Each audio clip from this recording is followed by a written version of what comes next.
ꯀꯩꯗꯧꯔꯤꯒꯦ ꯅꯪꯕꯨ ꯍꯥ ꯚꯤꯗꯤꯑꯣ ꯀꯣꯜ ꯇꯧꯔꯛꯀꯦꯕ ꯎꯕ꯭ꯔꯣ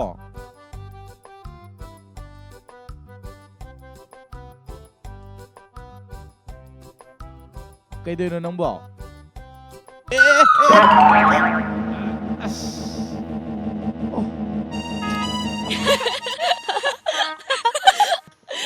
Ningthou natro sibo.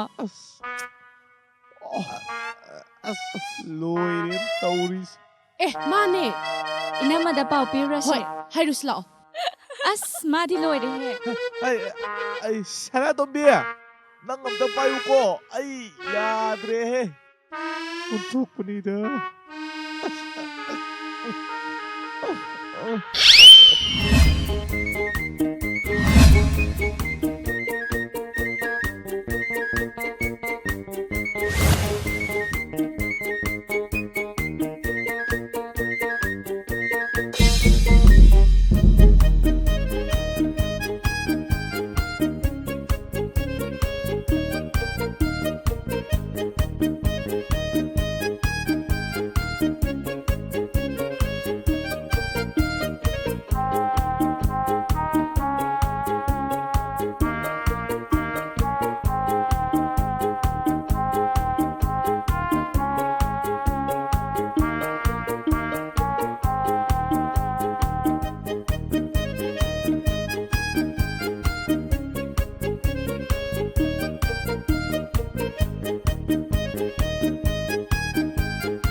Hello.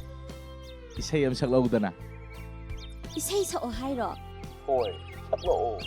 Saktoke.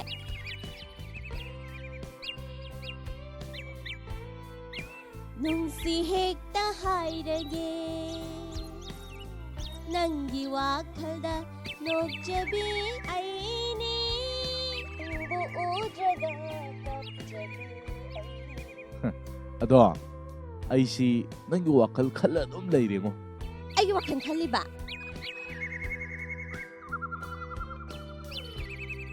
Kaidaurage tamo tumin lairadi. Tabro. Ha. Tai. Ado ay ngaktang thamgeba. Amuk thuna tawrakeba. Yai ko. Ha. Hoy, thamo.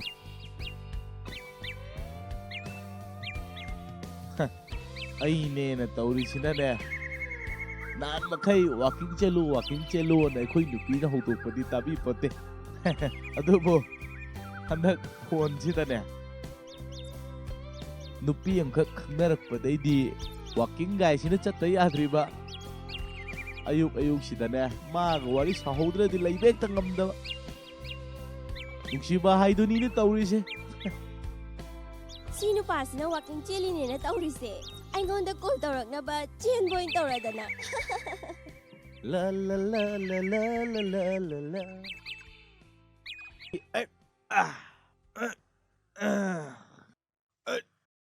Hello. Taribo. Taye. Yumi yorabo. Yumbudi yoksalae. Hojik pa walking chili sibu thengdribo. Thengdri dei beba. Atumai cheladi nisado yamna phakhani ko. Ay nangona photo ma thakibani yengne amta.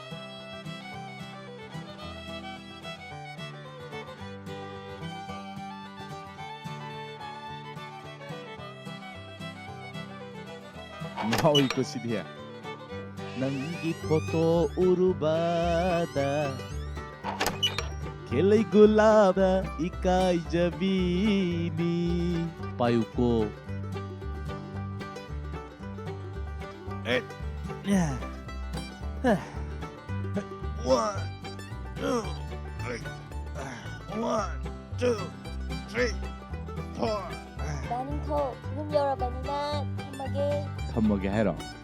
Aisu yumbudi yore. Thammage ko. Thamme.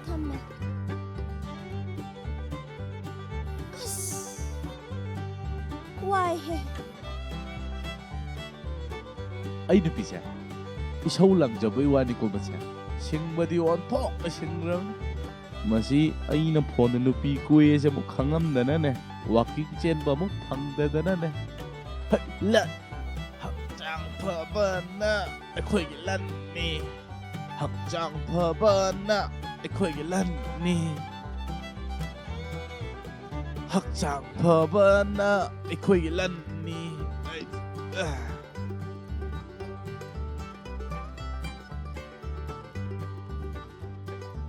Ayung bia.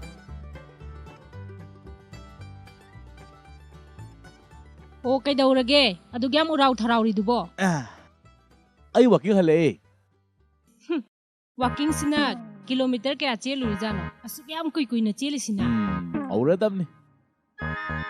Yare. Ay gine. Yirom lapoy sangom botoro. Hakjang se. Khara phanda yade ne. Phane ba nang yamna. Hojik sibu breakfast matam lo. Ha. Pung do kaya tarage ungte yeng. As. Kay shooting ngom giroida. Nang sina ne. Engon da ne. Hai. Pung nipan ba khai tare he. Ai di kanang khang ni. Nong mang masida ne. Hakjang je sum phaning bani na ne. Hojik si nong mangiba. Ha. Numina awa ton yorakan sida nong mangine ba. Sidi hojik ta sadorak bani kay dawrak. Nang o khangjare. A phone mela chalingai da kongkuttaga yamna toina puthare pautare. O gari dine nong mangba numit yungba karim khangdamni mai chatpham thokpane adom chatpani. Nang Yare, yam yeningdre ko. Iru oina luzoro solo. Chak loire bani. Chak chana ba. Masok juga.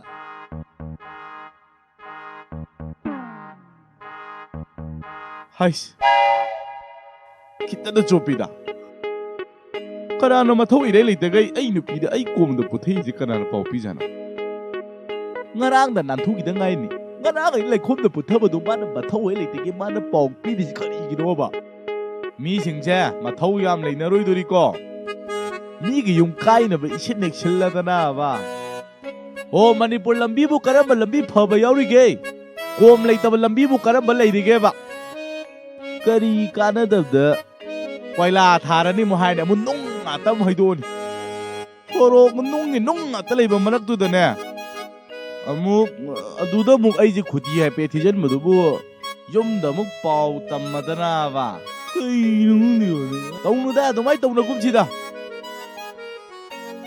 Ai gi Sanathoibi sina ne video call lek tok selak padu da ne ai su magi nusi saktam do. Uning manina ne thak pai khatli. Hana hei singna chatlebu video calling sanaring ai du hodra. Nunglak tu de hek pan gidana ne. Kana na no ba mongonda pau tamami se. Kana de da. O Manipur lambi phatta bai ne. Ai na nate. Ayung bia. Chak thirabo, chak lame. Lambi sachat samjan ge de haida dana ne.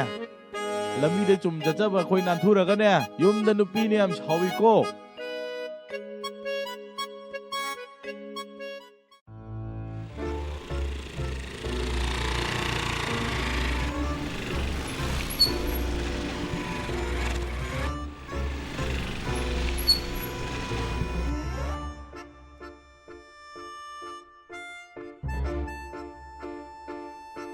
Hello, ai nói tụi anh đó lại, nói mình ai yêu đi, nói này không đâu, năng lùi được yang wali ge, thô lô đó na, ai ngay đây cô, tụi mình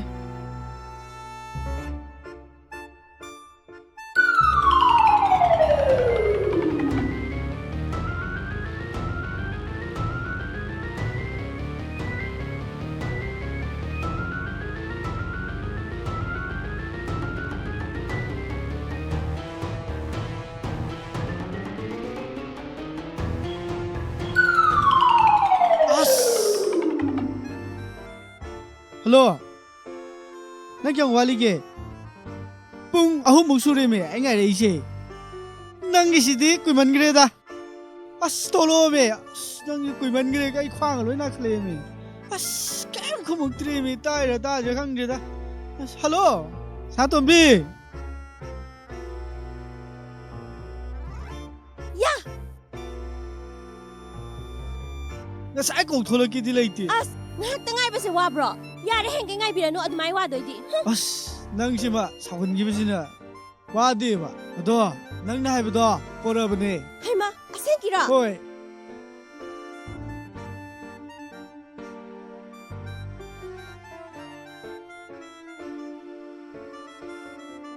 Adudi ta tompo ai changage ba ko. As nang sima sai ngai ba ba su ngai de. Asai buk tang chalu ki sidana. As hoi phare se asai de ke sabor khar le ram ko. Hoi. Adamaina khara hayu dana. Hai ri dubu. Tudi tu hanu ko lambi am nan ban. As noi lambisna maro ma.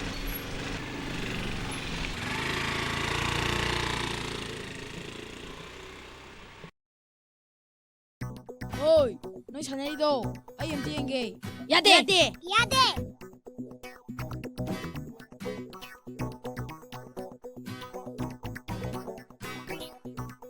Hai, Bam.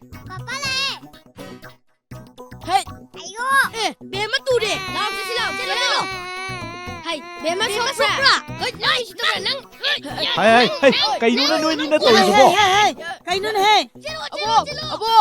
Sopra. Isu sopra. Kayo daw narubay no. Ibu mo. Nang inasani siya karawar unya. Mabani siyang doon nag-iengoy isu sibo. Sibo ay uramdradi siroy driver. Iengoy isu siya. Hay, karay sokin he. Boy bungo, nasado karawar u. Ko, nasado karawar u. Sango. Hayang hay din niya. Makoy ka sana rin ko. Ai na nga ni na pubida banida.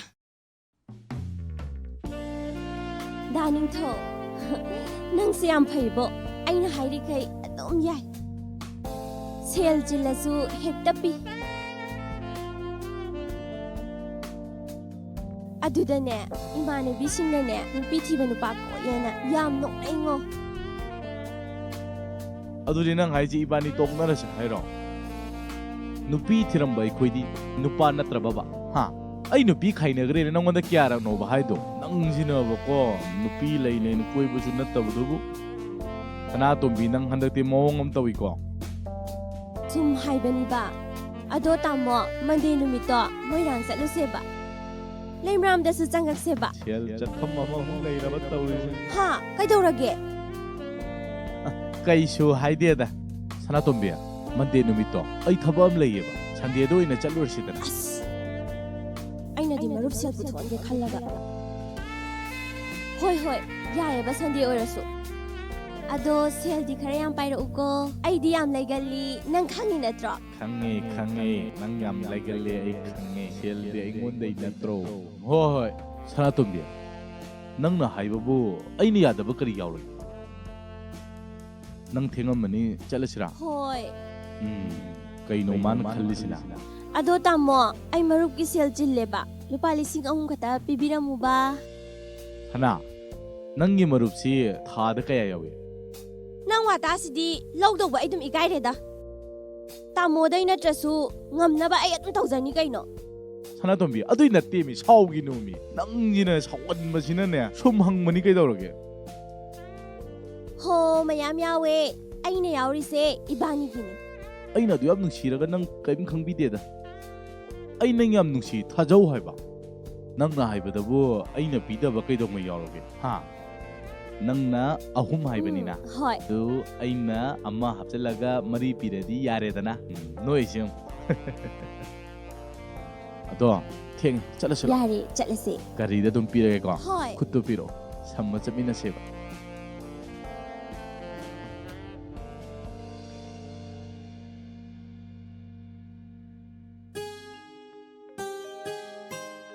Bema, hantakti yaksang koi ba chalusiko. Hay, aying biya. Amuk ta ko. Kai hage ne. Yengoy, nang inasano pa ni doon na niya. Ay, isuze. Halam dore. Nabis da niya. Nang inasano pa ni do.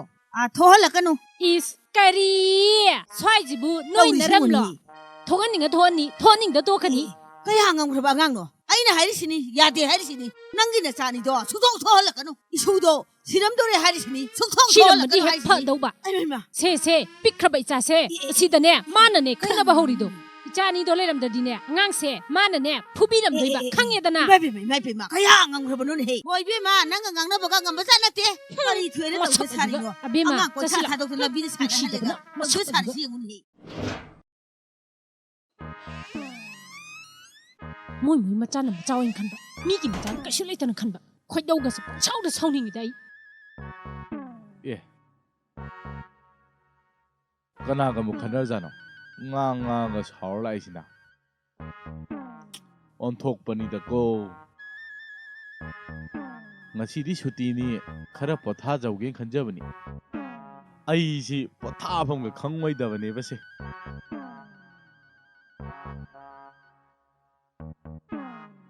오 kari mu tawrage. sau lauraga laidubo. is sauba di kaino ha nangnane mi oidabadagine aingonda minu usitrise khangedana nangna thongna pharisinane phonda wari sanabagumba yu ngauraga nupi angang pangan sonbada tainabagumba maram chadana khanaba hauba si khaktani noina thongna pharise ayingbiya aingonda mu tainari chi kaido baino tainaba nate nangnane nangna thonglinga tani nang a lerak machinda leiba a Tanoubi na amalay daine adugi machanupa sakta thiduna icha se purena noina natraba ngarang aingonda tammido ayingbiya aduga hujikta mabok ni kaina chi thungmi mabi sakta thima leiduna nachanupa ani duna aigi isunupa do halam daure swaida thogalakanu kai hoine adu kaidorageba ha adu kaidorageba aina thabak halakpadudane o ichanupise baba halene chechanjarakpa khangaba adudane moi angangsu hek chanthorpaga thangainare matangdo ha aduda moi angangdune hek thengjannabadu ture dem kappaduda migisu babokni na masu madui hanubido kainomni bema khangbra aina haipetang isa nupije ture na hogutkina pe changure aduda aigi isa nupi kappidu khangdadana mana masu sokpa yaroi aingonda khotkebu tawine aduda nangna tumina halainine ha nang nachindo pandra haibra nang imungda isaulang pharido sogomadu dadi kaidau lege ba nang hanubi du kaiga mana yabro ne maga manara khadaridi aina laloidra me aduna ne aise yumda dum tumina changjaraba tumina changa abanina ne lale ayingbiya mabok akhoibidunaga ichanupa ani se aswaida thogalakanu kainaga aswai sibu moi mama mapagi maram laba aine yam sauningi dai moi gi macha mannaga sumaina phanba masak thigrabaduda moina du yam nungsiradunadi aigi cha masak pajakraba sidadi aina kayam nungsiramne di moi khangde ne ayingbiya nangjidi sauningi dai se amchango me chang tapna ngangu ya ro nangbo angi mi mama palangangi du nang तारगा मुखना दने Hera साउरिङै दबु Tapan ngang याब्रादा अखोइदि ने नंगुम नचदबदो अचुम्ब ngambu कैदौ किने गे मी खनाबदा चिलहाउ थिदबिसिंसे खरा खंगन गे तबुनि बेमा आइने नंग वा ngang दु छरपुदिने आई चंगदा चंगजा हौरे हे बेमा कयादने यौने माय सुमाइ तबसिदने बा आइंगोंदा मिनु उसित्रिसे आई कैदौ गासे याम साउनिङिदा लाउ noi khang ba noi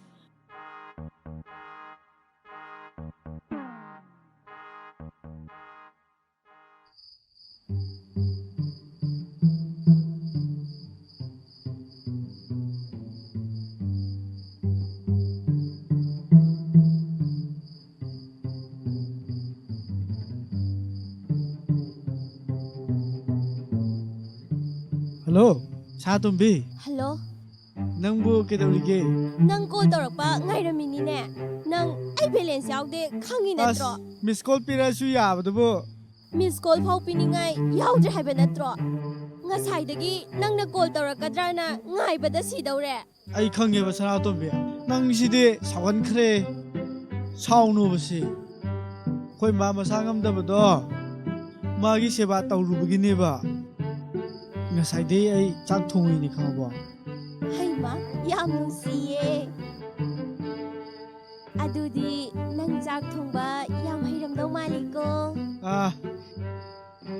ꯆꯥꯛ ꯊꯣꯡꯕ ꯍꯥꯏꯁꯤꯗꯤ ꯑꯩꯒꯤ ꯑꯔꯨꯕ ꯁꯕꯖꯦꯛꯅꯦ ꯑꯗꯣ ꯍꯌꯦꯡꯋꯥꯏ ꯑꯩꯅ ꯂꯥꯛꯀꯥꯟꯗꯁꯨ ꯑꯗꯨꯝ ꯊꯣꯡꯗꯣꯏ ꯅꯠꯇ꯭ꯔꯣ ꯗꯥ ꯑꯩꯗꯤ ꯆꯥꯛ ꯊꯣꯡꯕ ꯍꯩꯇꯦꯕ ꯆꯥꯛꯀꯤ ꯋꯥꯕꯨ ꯑꯩ ꯑꯗꯨꯝ ꯊꯣꯡꯕꯤꯒꯦ ꯑꯗꯣ ꯅꯪꯒꯤ ꯔꯤꯆꯥꯔꯖ ꯀꯥꯞꯄꯣ ꯍꯥꯏꯕꯗꯣ ꯑꯩ ꯀꯥꯞꯄꯛꯑꯒꯦꯕꯀꯣ ꯑꯗꯣ ꯑꯩ ꯌꯥꯝ ꯀꯥꯞꯄꯛꯄꯗꯤ ꯉꯝꯃꯔꯣꯏ ꯑꯩꯈꯣꯏ ꯃꯥꯗꯣ ꯃꯁꯥ ꯉꯝꯗꯕꯅꯤꯅ ꯁꯦꯜ ꯊꯨꯝ ꯌꯥꯝ ꯆꯪꯉꯦꯕꯀꯣ ꯑꯩꯅ ꯅꯪꯉꯣꯟꯗ ꯕꯦꯂꯦꯟꯁ ꯀꯥꯞꯄꯛꯇ ꯌꯥꯗꯦ ꯀ ꯍꯥꯏꯈ꯭ꯔꯕꯣ ꯏꯃꯥ ꯑꯅꯥꯕꯗꯨꯅ ꯃꯔꯨꯅꯤꯅꯦ ꯍꯥ ꯁꯅꯥꯇꯣꯝꯕꯤ ꯑꯗꯣ ꯗꯥ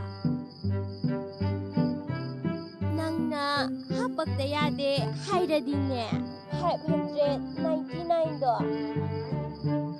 ꯑꯗꯨꯅ ꯊꯥ 3 ꯑꯣꯏꯌꯦꯕ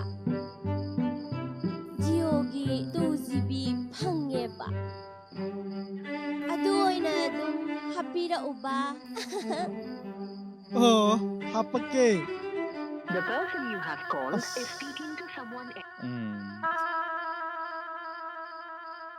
The person you have called is speaking to someone else. You can wait or call again later.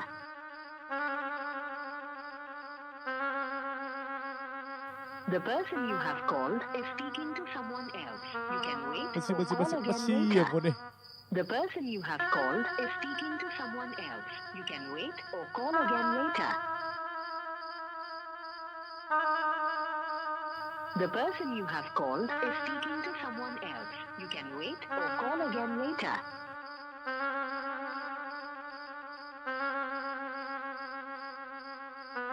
Yết cả thì sao bác phá thầm cái mắt tay riêng nhỉ? ꯑꯁ ꯀꯔꯤꯒꯤꯅꯣ ꯁꯤ ꯅꯨꯄꯥꯁꯤꯅ ꯋꯦꯇꯤꯡ ꯑꯃꯨꯛ ꯂꯩꯁꯤꯜꯂꯛꯏꯁꯤꯅ ꯃꯁꯤ ꯅꯨꯄꯥꯁꯦ ꯉꯁꯥꯏꯗꯩꯅꯤ ꯄꯦꯜꯂꯕꯅꯦ ꯑꯩꯗꯤ ꯁꯅꯥꯇꯣꯝꯕꯤ ꯍꯜꯂꯣ ꯁꯅꯥꯇꯣꯝꯕꯤ ꯑꯗꯨꯕꯨꯗꯤ ꯃꯁꯤꯁꯨ ꯃꯔꯨꯞ ꯁꯦꯜ ꯍꯨꯟꯕꯒꯤꯗꯤ ꯀꯥꯟꯅꯔꯤꯕꯅꯤ ꯁꯅꯥꯇꯣꯝꯕꯤ ꯑꯁ ꯑꯩꯗꯤꯕ ꯍꯜꯂꯣ ꯑꯁ ꯁꯅꯥꯇꯣꯝꯕꯤ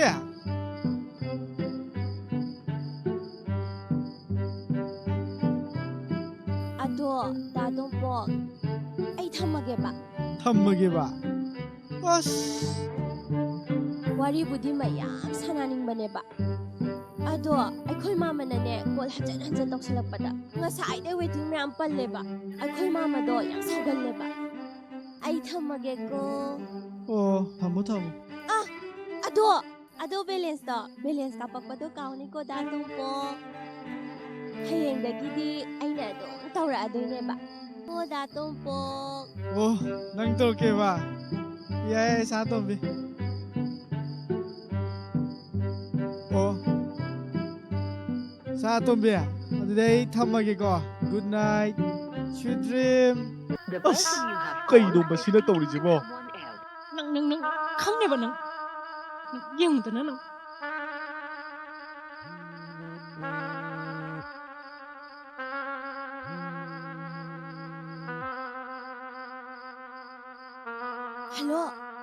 ꯍꯜꯂꯣ ꯀꯩꯅꯣ ꯉꯁꯥꯏꯗꯩ ꯅꯪꯅ ꯇꯧꯔꯤꯁꯤ ꯀꯩꯅꯣ ꯍꯥ ꯁꯥꯎꯅꯣꯕ ꯇꯥꯃꯣ ꯐꯣꯟꯁꯦ ꯉꯁꯥꯏꯗꯒꯤ ꯑꯩꯅ ꯄꯥꯏꯗꯦꯕ ꯏꯅꯥꯎꯅꯨꯄꯤꯅ ꯄꯥꯏꯔꯨꯕꯅꯦ ꯍꯥꯏꯕ ꯅꯅꯥꯎꯄꯤꯅ ꯄꯥꯏꯌꯦꯕ ꯑꯣ ꯑꯁ ꯄꯥꯏꯌꯨ ꯄꯥꯏꯌꯨꯀꯣ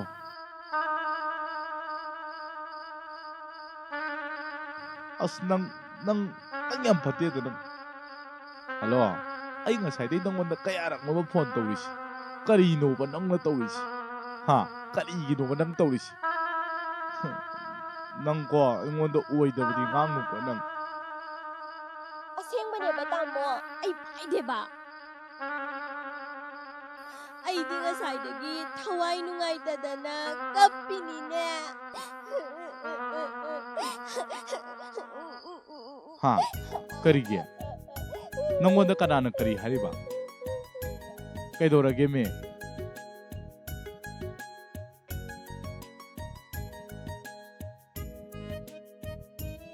Tamobu, Nupi like the kind of gride. Heidi do the Kauragin. Mina di kind of de Nupi like I see there. Tamona on the Minatro. Huh. I say, let's have it, me. Nupi like Banupano, Sina, Imana Pubada, see Doren.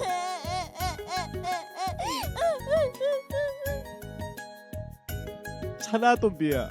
I don't know what the Kanana high. Ha, I don't know what the Kanana high give me. I no pila yes, the one the Kanana high give me. Ha. Kaina give a queen, I know what the high to do. I don't know, I don't know how to put in Yari, but that try me. Ha, Sanathoibi. Nang shell pew superior. Nang na tau siya ba thaba una si koi cha chi si layu ta tau ai nang na hai bu ba ai loi tau siya nang ai na nung si siya nang sung ta thaja da bra ba nang Ado ai bu di thaja ye ba mi ima hoi na di thaja de ne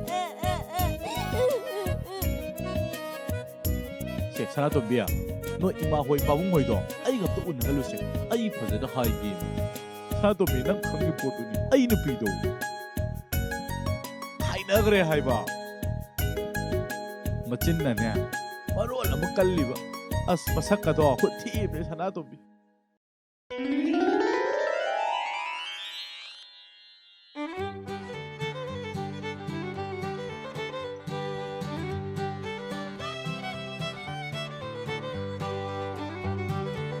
Ay. Ay ginupi si Khadi Fazabazani ko.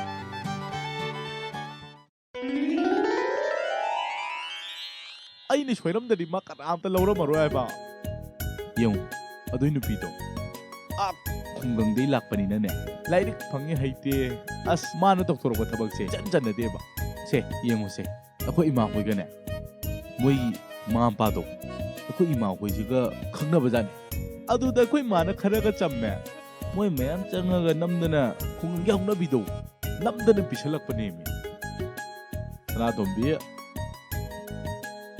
Aidi Impal Masasu Oire, Dukalo Kayo, Mayam Labisita de Inaga Kule, Saka Pazaba, Lyric Leshu Habisita de Namdana Pishalija Sanathoibi Mana Namdana Lishala for David. Young Aina Lanja Nina Kangaba Landava Ina a Jumbo or Lighting and Kangova, Ma Chachakareva, Marale would be in a Kangaba, a Jumbanadum Namanida Sanathoibi. Parene adudi ima hoidasu ai phajana hairage ba do thenge thammage ba As mayam khana budi ya bani he nang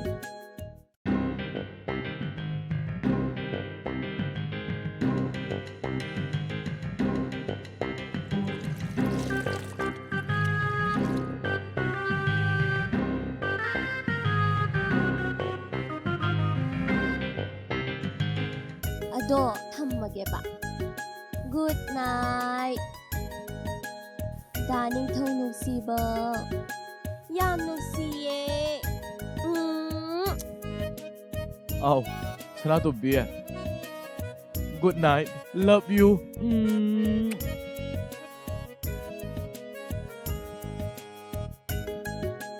Thammeko Nungsibi Thammo Good night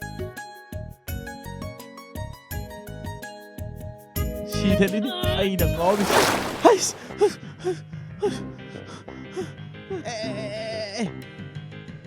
Anh bè Tay nó nâng tôi gì bố Nupi kai na giba kem kuida ba no ha Nupi kai na giba kem kuida ke ba ai se jin kali puk phatte ha ba natro nang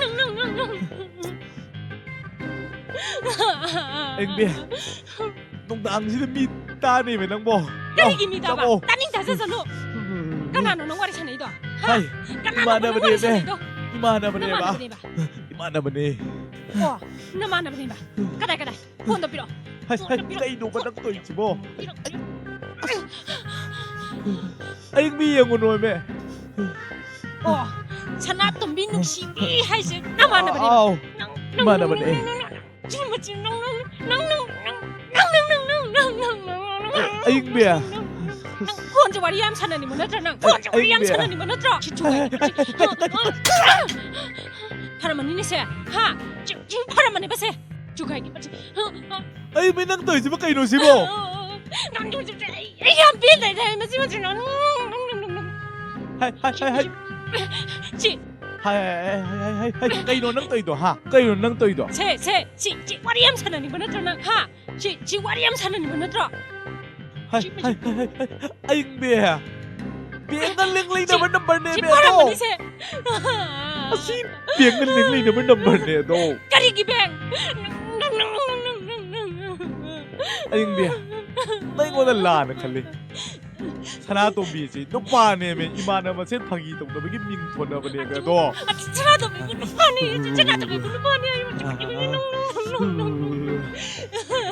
se nang chao no ba se cha o lo ba se Sanathoibi ya hai ai be ai ga dam ne Sanathoibi ai ne ai si yo ne ai chang ge be ba ai chang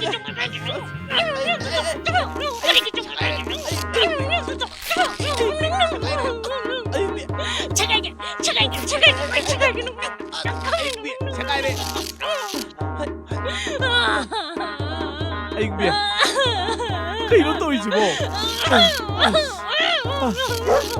anh biết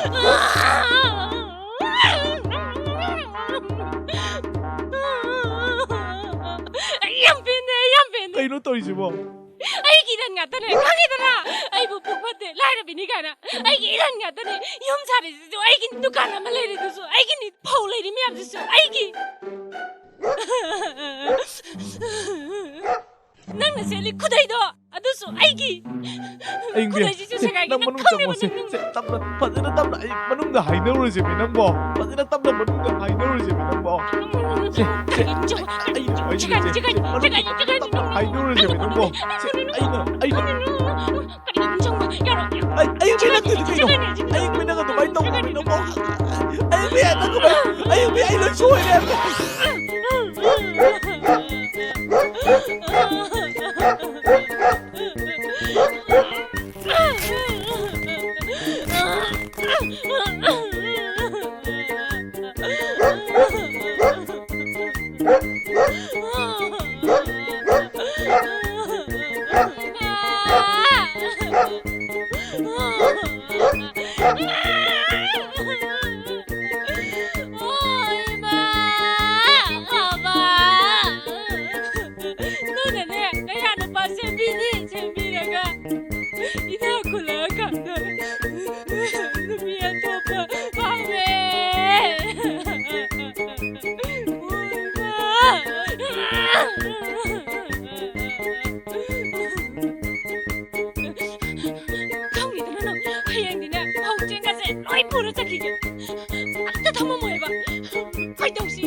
Tema How?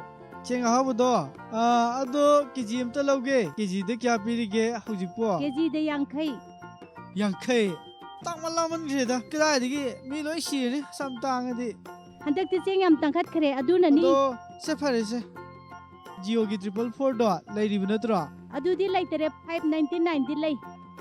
599 Anouba ni adu. adu habdu ba o phare ado ma gasan biro Sel se subram tingbiyo athubani ko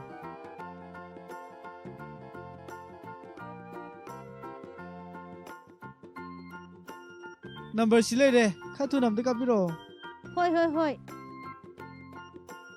ꯑꯣ ꯌꯥꯅꯤꯀꯣ ꯑꯗꯨꯗꯤ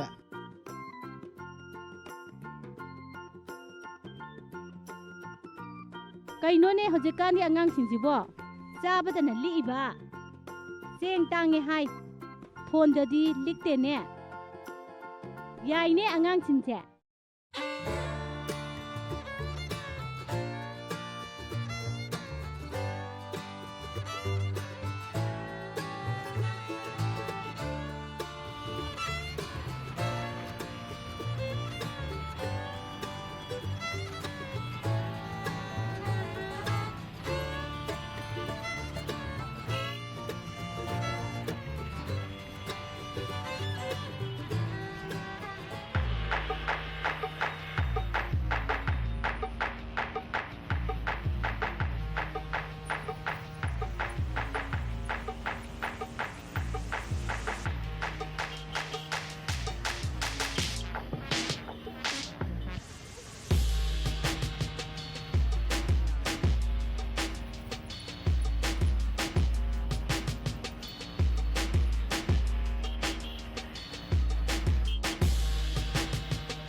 ꯅꯪꯒꯤ ꯊꯕꯛ ꯆꯠꯄ꯭ꯔꯒ ꯂꯥꯏꯔꯤ ꯑꯁꯤ ꯑꯝꯇ ꯇꯥꯟꯅꯧꯁꯦ ꯀꯅꯥꯝ ꯇꯥꯟꯅꯁꯦ ꯑꯩ ꯍꯥꯏꯒꯦꯕꯁꯦ ꯆꯠꯂꯣꯕ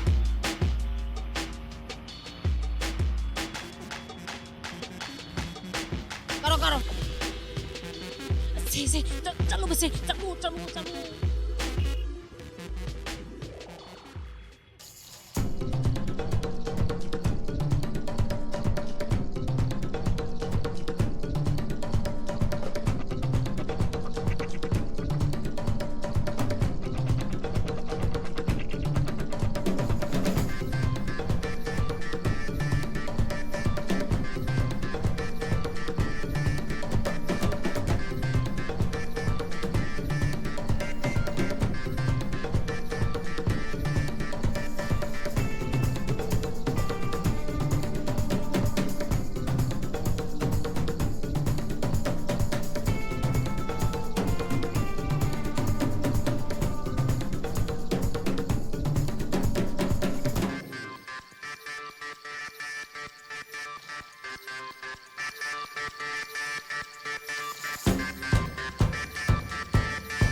Sanathoibi How? ꯑꯩꯗꯤ ꯅꯪꯁꯦ ꯁꯨꯝ ꯌꯦꯡꯉ ꯅꯨꯡꯁꯤꯕ ꯁꯨꯝ ꯍꯦꯟꯒꯠꯂꯤꯉꯣ Asengba. ꯅꯪꯅ ꯏꯅꯥꯛꯇ ꯂꯩꯔꯕ ꯑꯩꯗꯤ ꯄꯣꯛꯄ ꯃꯍꯤ ꯌꯥꯜꯂꯦ ꯈꯟꯖꯗꯣꯏꯅꯤ Yare ko ꯑꯁꯦꯡꯕ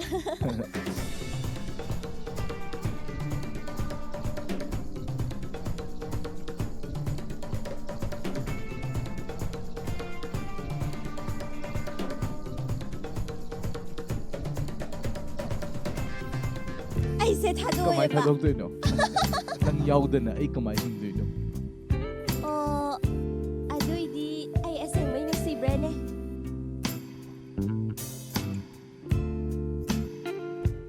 si yengone Si kainuda sibo si Mina ka lana kailangan ka Pinoy drama sibo Oh, mi unafam garden dagi restaurant dagi yam laibani mi tadaba lamhang sida lakpirisibu mirakdagi tongan targe haibirizalo as ay khongyong o kana hai aying bia nang kamay toino ha Oh, inazara iba Noi guma mayam sinane lamhang tumang sida seran turan mayam ama tawrani aduga lanjadaba imungda leminaba midane taina bidoriba Kanano sibo? Asibu kanano ba? Mari makong sanadaba wa mayam mana pungangang sibu asibu kanano? Ho ibema ibani se isa yana duna lakjariba mafamsida migi matungkuin ina duna disturb tawbirisibu kanano somnatro Hoi bema masa yanaraga lakiba ngakta wairamgani amug yanaraktadana lamhang tumhangda asiba hakchang oina taramiba mayamdo namana padunadi ichase sumaina tawri gaidi He, nang kanano? Nang nakagino ay imay papalawangang isa. Mino sita nangang mayaba Sanathoibi na te kangedana. ꯅꯪꯒꯨꯝꯕꯅꯁꯨ ꯑꯩꯒꯤ ꯏꯃꯥ ꯏꯄꯥ ꯄꯜꯂꯒ ꯋꯥ ꯉꯥꯡꯕ ꯁꯥꯔꯤꯌꯦ ꯅꯪꯒꯨꯝꯕꯅ ꯑꯩꯒꯤ ꯏꯃꯥ ꯏꯄꯥ ꯄꯟꯕ ꯌꯥꯕ꯭ꯔꯣ ꯁꯅꯥꯇꯣꯝꯕꯤꯑꯕ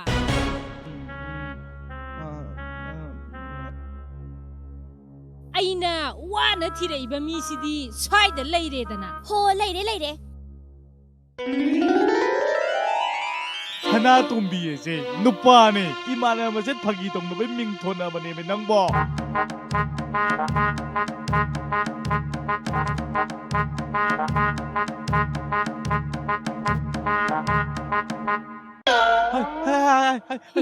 ꯁꯅꯥꯇꯣꯝꯕꯤ ꯑꯗꯨ ꯑꯣꯏꯔꯗꯤ ꯁ꯭ꯋꯥꯏꯁꯦ ꯂꯝꯕꯤ ꯃꯄꯥꯟ ꯅꯛꯃꯜꯂꯦ ꯈꯝꯕꯤꯅꯕ ꯃꯤꯒ ꯂꯥꯛꯄꯁꯨ ꯌꯥꯏ ꯅꯪ ꯈꯔ ꯑꯗꯨꯝ ꯀꯩꯗꯧꯗꯣꯏꯕ ꯆꯪꯁꯤꯟꯁꯤꯅꯦ ꯇꯥꯃꯣ ꯀꯩꯅꯣ ꯃꯥꯅ ꯉꯥꯡꯉꯤ ꯃꯌꯥꯝꯁꯤꯕꯣ ꯑꯁꯤ ꯀꯅꯥꯅꯣꯕ ꯑꯁꯨꯛ ꯌꯥꯝ ꯎꯁꯤꯠꯇꯅ ꯉꯥꯡꯉꯒ ꯅꯪꯅ ꯌꯦꯡꯂꯩꯁꯦ ꯀꯩꯒꯤꯅꯣꯕ ꯅꯪ ꯃꯤ ꯌꯥꯝ ꯎꯁꯤꯠꯇꯕ꯭ꯔꯥꯕ ꯅꯪꯅ ꯁꯛꯇ ꯐꯩꯗꯁꯅꯤꯀꯣ ꯅꯪ ꯁꯅꯥꯇꯣꯝꯕꯤ ꯃꯥꯟꯅꯧꯔꯨꯅꯣ ꯀꯩꯒꯤ ꯃꯥꯟꯅꯗꯕꯅꯣ ꯁꯦꯕ ꯁꯦ ꯆꯠꯂꯣꯏ ꯀꯔꯤꯒꯤ ꯆꯠꯄ ꯌꯥꯔꯣꯏ ꯑꯌꯤꯡꯕꯤ ꯀꯔꯤꯒꯤ ꯆꯠꯄ ꯀꯔꯤꯕ ꯅꯪ ꯍꯧꯖꯤꯛꯀꯤꯗꯣ ꯁꯝꯐꯣꯏꯒꯦꯕ ꯐꯣꯏꯗꯣꯔꯤꯕꯅꯤ ꯀꯩꯅꯣ ꯍꯣꯏ ꯂꯥꯎ ꯅꯪꯅ ꯁꯝꯐꯣꯏꯔꯒ ꯑꯩꯗꯤ ꯖꯒꯣꯏ ꯀꯣꯠꯇꯅ ꯂꯩꯔꯅꯤꯍꯦ ꯅꯪꯅꯦ ꯑꯩꯅ ꯅꯍꯥꯟꯗꯒꯤ ꯁꯦꯠꯀꯦꯅ ꯉꯥꯏꯔꯛꯏꯁꯦ ꯑꯌꯤꯡꯕꯤ ꯁꯥꯎꯔꯅꯣꯕꯁꯦ ꯑꯩ ꯃꯥꯏ ꯈꯔ ꯌꯦꯡꯉꯨ ꯀꯩꯗꯧꯒꯦ ꯅꯪꯕꯣ ꯑꯌꯤꯡꯕꯤ ꯅꯪ ꯇꯧꯔꯅꯣꯕꯁꯦ ꯑꯌꯤꯡꯕꯤ ꯅꯪ ꯇꯧꯔꯅꯣꯕꯁꯦ ꯃꯥꯅꯁꯨ ꯉꯝ ꯌꯥꯕ꯭ꯔꯣꯕ ꯑꯩ ꯁꯝꯐꯣꯏꯅꯤ ꯀꯥꯏꯅ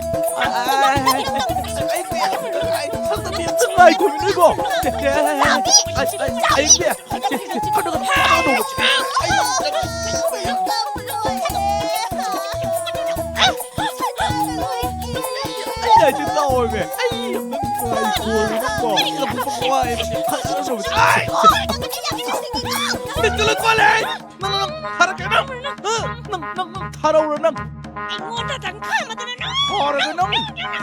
ꯑꯩ ꯁꯨꯝ ꯁꯥꯎꯗꯕꯅꯤ ꯅꯪ ꯍꯦ ꯑꯩ ꯂꯩꯔꯦꯅ ꯅꯪ ꯅꯨꯄꯤ ꯑꯉꯥꯡꯗ ꯈꯨꯠ ꯊꯥꯕ ꯌꯥꯕ꯭ꯔꯥꯅ ꯀꯩꯗꯧꯔꯒꯦ ꯀꯩꯗꯧꯔꯒꯦꯗꯤ ꯀꯩꯅꯣ ꯈꯪꯅꯕ ꯃꯁꯦꯟ ꯈꯟꯅꯕꯗ ꯑꯗꯣꯝ ꯀꯔꯤ ꯑꯣꯏꯔꯤꯒꯦ ꯌꯥꯝ ꯍꯦꯟꯖꯜꯂꯛꯀꯅꯨꯀꯣ ꯑꯩꯁꯦ ꯅꯤꯡꯊꯧ ꯈꯪꯉꯦꯗꯅ ꯑꯣ ꯅꯪꯁꯦ ꯅꯤꯡꯊꯧꯅꯦꯕꯀꯣ ꯃꯥꯅꯦ ꯀꯩꯗꯧꯒꯦꯕ ꯐꯔꯦ ꯉꯁꯤꯗꯤ ꯅꯤꯡꯊꯧ ꯂꯧ ꯀꯦꯟꯕ ꯇꯥꯕꯅꯤꯀꯣ ꯁꯤꯕ ꯇꯥꯔꯦ ꯁꯤꯗꯤ ꯃꯁꯤ ꯀꯥꯎꯊꯒꯦꯗ ꯃꯁꯤ ꯑꯩ ꯄꯤꯗꯦꯗ ꯃꯁꯤ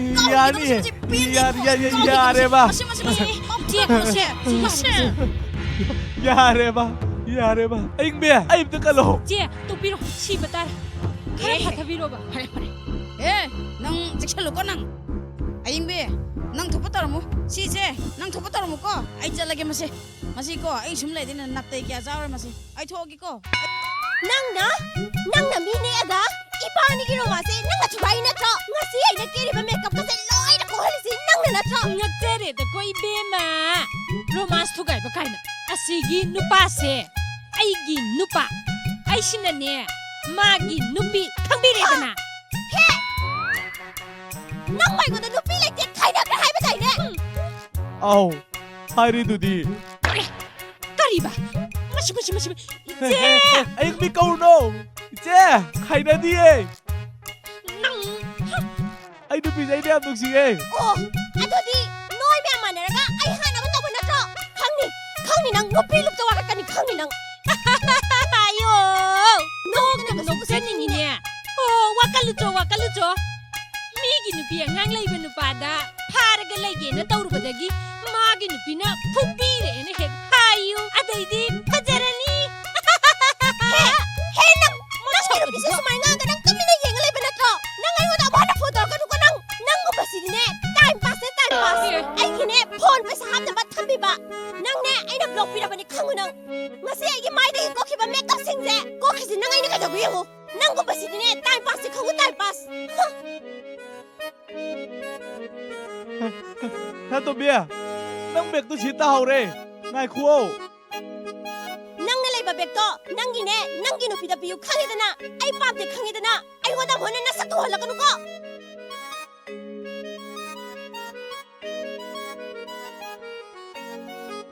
ꯅꯪ ꯌꯥꯝ ꯐꯠꯇꯕ ꯅꯨꯄꯥꯅꯤ ꯅꯪ ꯑꯌꯤꯡꯕꯤ ꯁꯥꯎꯔꯅꯣ ꯂꯥꯛꯑꯣ ꯑꯃꯁꯤ ꯊꯥꯗꯣꯛꯈ꯭ꯔꯣ ꯏꯕꯥꯅꯤ ꯆꯠꯂꯁꯦꯕ ꯅꯨꯡꯁꯤꯗꯦ ꯅꯪ ꯁꯥꯎꯔꯅꯣꯕꯁꯦ ꯅꯪ ꯑꯩꯅ ꯍꯥꯏꯕꯤꯗ꯭ꯔꯥ ꯅꯪ ꯑꯩꯅ ꯍꯥꯏꯕꯤꯗ꯭ꯔꯥ ꯅꯪꯒꯨꯝꯕ ꯅꯨꯄꯥꯗꯤꯅꯦ ꯃꯣꯏꯒꯨꯝꯕ ꯅꯨꯄꯤ ꯑꯗꯨꯝ ꯊꯦꯡꯅꯅꯤꯌꯦ ꯈꯪꯉꯕ꯭ꯔꯥ ꯑꯗꯨ ꯅꯪ ꯀꯩ ꯀꯥꯟꯅꯩ ꯅꯪꯅ ꯁꯨꯇꯤꯡꯕ ꯖꯣꯕꯁꯨ ꯖꯣꯕ ꯅꯪ ꯀꯩ ꯀꯥꯟꯅꯒꯦꯕ ꯑꯩ ꯂꯥꯜꯂꯦꯕ ꯁꯦ ꯑꯩ ꯂꯥꯜꯂꯦꯕ ꯅꯪ ꯉꯁꯤꯗꯒꯤꯅꯤꯅꯦ ꯑꯩꯁꯨ ꯆꯠꯂꯗꯕꯅꯤ ꯅꯪ ꯉꯁꯤꯗꯒꯤꯅꯦ ꯅꯪ ꯊꯥꯗ ꯂꯩꯖꯍꯧꯔꯣ ꯍꯥꯏꯁꯤꯅꯤ ꯅꯪ ꯁꯥꯎꯅꯣꯕ ꯁꯦ ꯁꯥꯎꯅꯣꯕ ꯁꯦ ꯑꯩ ꯂꯥꯜꯂꯦꯕ ꯁꯦ ꯑꯌꯤꯡꯕꯤ ꯆꯠꯈꯤꯅꯣ ꯑꯌꯤꯡꯕꯤ 이제 잘라시라. ꯑꯌꯤꯡꯕꯤ ꯑꯣ ꯑꯌꯤꯡꯕꯤ ꯆꯠꯈꯤꯅꯣ ꯁꯥꯎꯅꯣꯕ ꯁꯦ ꯅꯪ ꯅꯨꯄꯥꯁꯦ ꯅꯪ ꯌꯥꯎꯕꯒꯤ ꯐꯨꯕꯤꯗ꯭ꯔꯕꯅꯤꯀꯣ ꯑꯩ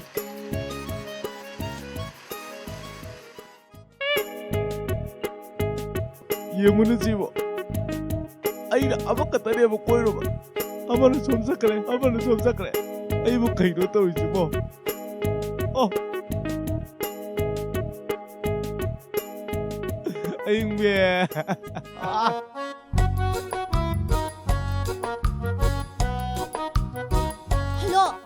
Hello Tatopo nang kadayda lege ai somna kan accident ama thoktana ne akhoi bani he unaba mafamdo aduda ngairaga leireba ai nang amta lakpiyo ba ai gise am serious ne ba ai somna ngairaga leireba ne ba asengki ne ai somna kana pharak ta leireba hoi phare ai thambe ko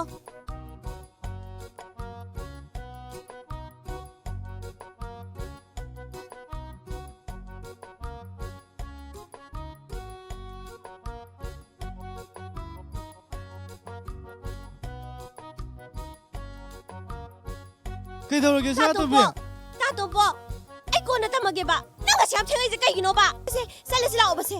Ko na tamage ba? Thenge ba se? Se thawro thenge. As tap khre on thok na. Sa chalo. Kay daw lagi mo? As. Pela ba ni he? Chalo ay thenge ba ni ba?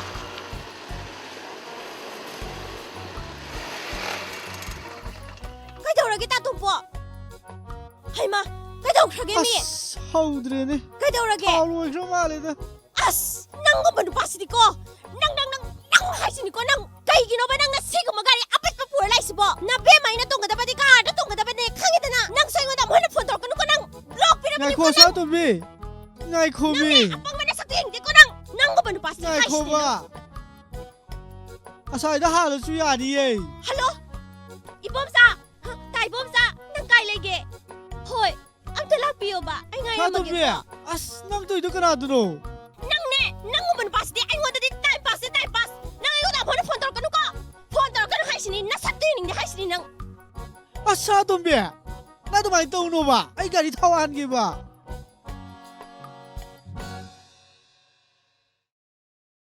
Gari ne ko na thukhe lage da ayo ayo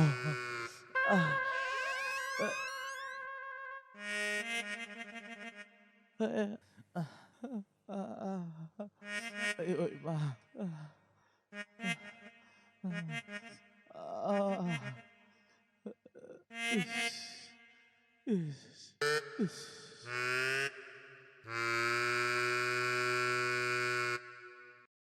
ai cha singdo mu pura matra ne wakal khanta udabana ne ai je aya soigi bade banse ai nupi do achum ngangjara su ne ai mai sâu lang ba du da ne ai khang mangam da na jum ngatang la lu ba ne ba khagare ayo aya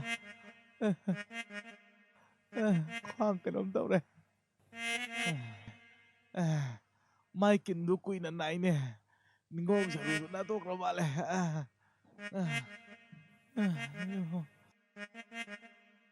ayo lo ba le ne se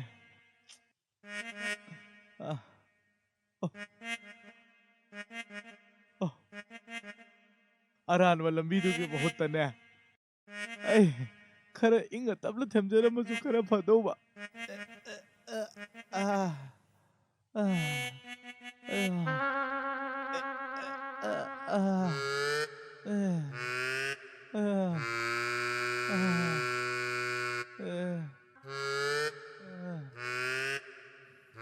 Tamo, ngasai dagi chalubagi waramani. Imung da changbiro. Aying bia nang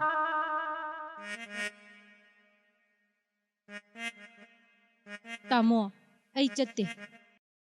Chatsu chatlo. Yung panbasibu phagiro. Ay na pambadi. Aray later tatok tasin taon na duna. Nungay na hingmina ba dun. Ay gaya pamba kara pangtok na bohon na bada. Tamo da thaugalon kara kai kare. Ay bungak piyo. aying bia nang land. Mapuro iba amo iba gi ay chap chabat kugang pagkupang hunda basa. Maduna ay gi iran. Ayo. Ay ma, kaidawrage. Hi. Mitta sokrabo. Mitsi kainom tawre ne. Laibag da su green loy kare ni. Hi. Ising la samto poro. Hoy, purake. Ngaktang pamamu ko. Aying bia kara thuraw ko. Ayo. Hi.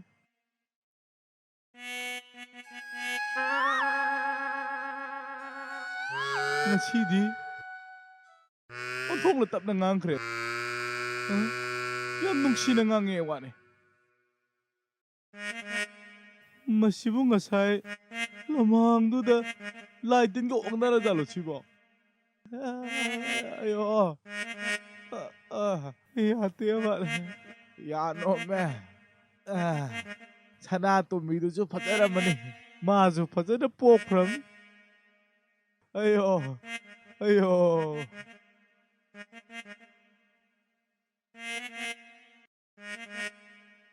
Ay nupis na ne.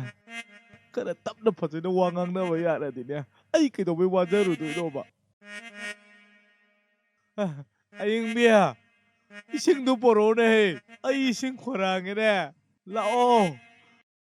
Ayo. Pore se.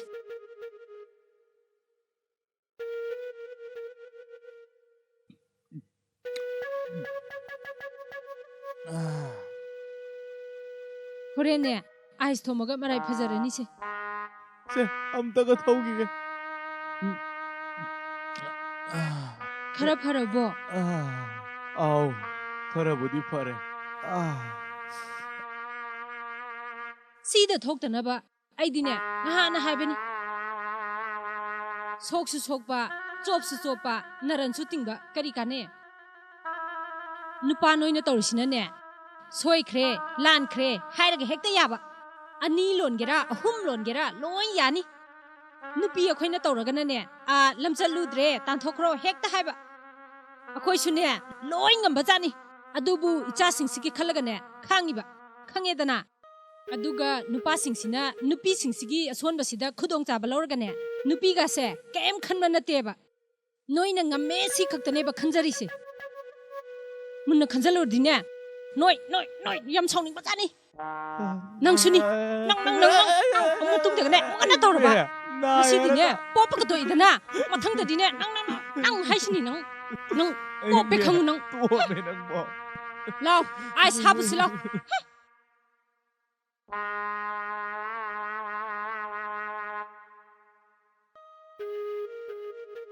Ay di kara ingnang ay kara para boy ninga. Sidi mahade adum. Hanagi voltage su lena bene sidi. Onthokpanida. Ay gilay magchichuna. Onthokpanida.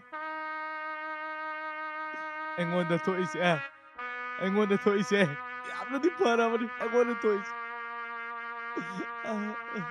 Ayo. Aying bia. Nang ngapte saulang ano ba? Ay sumatung na tawaroy eh. Ay yami kaya ba? Ay na ne. May sau siyam lang mo sila ne. Ay na ay betag po tamam tiro ba ne ba? Ano ka ne? Ay na kasi tari ba? Awa ba siya? Pang na mo na nang isawam talangan ko.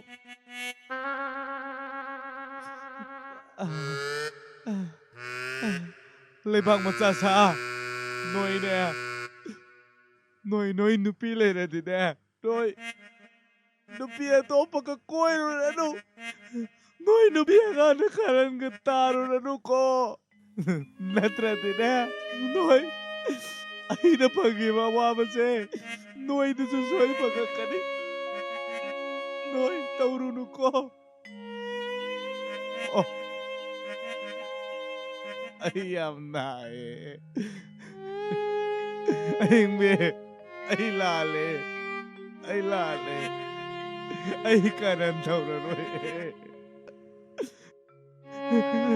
Kasi na ini na. Ay nupi na ta na. Ay nupi ato pa di.